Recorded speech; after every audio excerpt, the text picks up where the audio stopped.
Di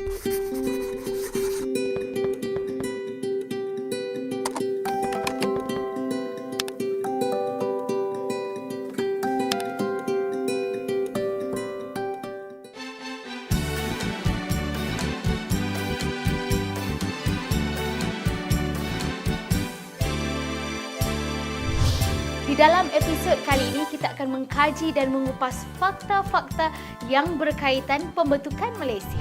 Di hujung tajuk ini, anda akan dapat mengetahui cadangan idea pembentukan Malaysia, faktor-faktor pembentukan Malaysia, cara menjawab soalan kemahiran berfikir.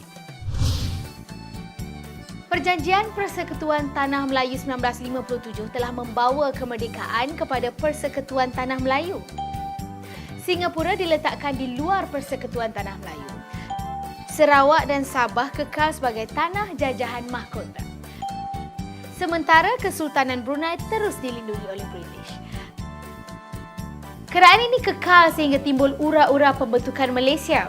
Akhirnya Malaysia telah ditubuhkan dengan rasminya pada 16 September 1963. Terdapat beberapa orang tokoh yang mengemukakan idea penggabungan Tanah Melayu. Singapura, Sarawak, Sabah dan Brunei di dalam satu persekutuan yang dikenali sebagai Malaysia. Antara tokohnya ialah Lord Brassey, Sir Malcolm MacDonald, Dato' Onn Jaafar, Encik Lim Yew Hock, Encik David Marshall, Lee Kuan Yew dan Tunku Abdul Rahman. Kita fokuskan pula tumpuan kita kepada perkara lebih penting dan utama berkaitan pembentukan Malaysia. Sebelum memulakan perbincangan kita, anda diingatkan agar tidak lupa membuat catatan di dalam buku nota anda. Kalau semua dah bersedia, ayuh kita mulakan. Soalan pertama saya pada hari ini ialah senaraikan faktor-faktor pembentukan Malaysia dalam tahun 1963. Tentu mudah untuk menjawabnya, kan? Jadi, apa jawapannya ya?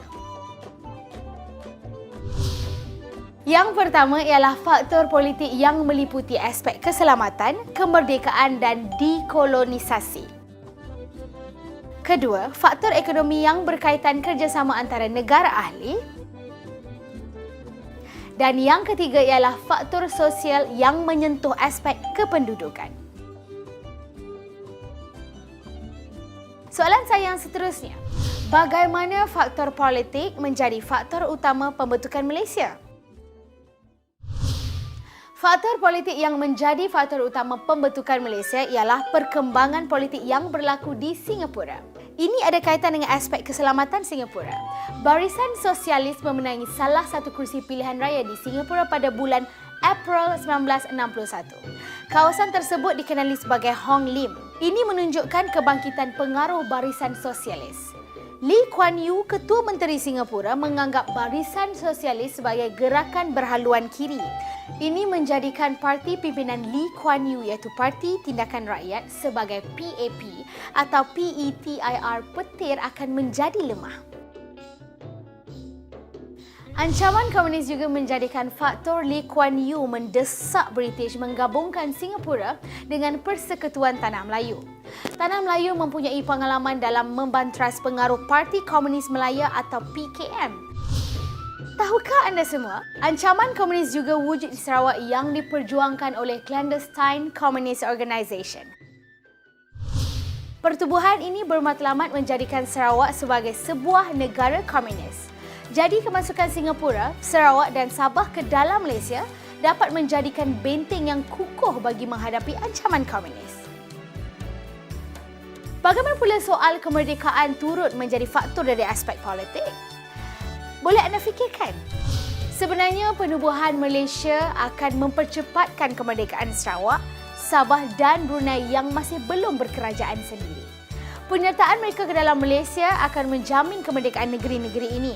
Di samping itu, mereka dapat memajukan sosial, ekonomi dan politik mereka. Faktor seterusnya sudah tentu proses dekolonisasi British terhadap negeri-negeri kecil yang belum membangun. Dalam Perhimpunan Bangsa-Bangsa Bersatu atau PBB pada tahun 1960, telah diusulkan agar tanah jajahan dimerdekakan. Kejayaan pembentukan Malaysia diharap dapat memberikan kestabilan politik pada rantau Asia Tenggara. Di pihak British pula, mereka ingin memastikan kepentingan mereka terus terpelihara daripada digugat oleh pengaruh komunis. Dapat kita simpulkan bahawa faktor politik yang menyebabkan pembentukan Malaysia ialah dari aspek keselamatan, kemerdekaan dan dekolonisasi. British bimbang kedudukan mereka akan terancam dengan pengaruh komunis yang semakin meluas. Kita beralih perbincangan pada faktor ekonomi pula. Pembentukan Malaysia dapat menjana perkara-perkara berikut. Pertama, menggalakkan pelaburan. Kedua, mengembangkan industri pertanian. Ketiga, dapat memanfaatkan bahan mentah seperti getah dan biji timah. Keempat, menguasai sumber balak di Sarawak dan Sabah. Dan yang kelima, memajukan industri minyak di Brunei. Faktor akhir pembentukan Malaysia adalah dari aspek sosial. Pembentukan Malaysia dapat mengimbangkan jumlah dan kadar pertumbuhan kaum dalam kalangan negeri anggota dengan memasukkan Sarawak, Sabah dan Brunei ke dalam gabungan itu. Selain itu, pembentukan Malaysia dapat mengintegrasikan penduduk dengan negeri-negeri anggota. Baiklah, kita telah selesai meneliti dan berbincang isu dan soalan yang berkaitan dengan faktor-faktor pembentukan Malaysia yang terdapat dalam buletin.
Pada keseluruhannya, kita dapat membuat kesimpulan bahawa pembentukan Malaysia merupakan penyegeraan kemerdekaan bagi negeri-negeri anggota. Juga memperlihatkan kesepakatan dan semangat setiakawan antara Persekutuan Tanah Melayu dengan Sarawak, Sabah dan Singapura untuk kepentingan bersama. Sebelum kita mengakhiri topik perbincangan, elok kita rumuskan perkara yang telah kita pelajari pada hari ini.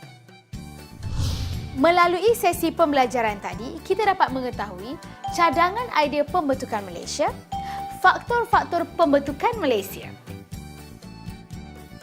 Ingat ya, kita mesti meraihkan Hari Malaysia dengan penuh semangat dan berjiwa patriotik.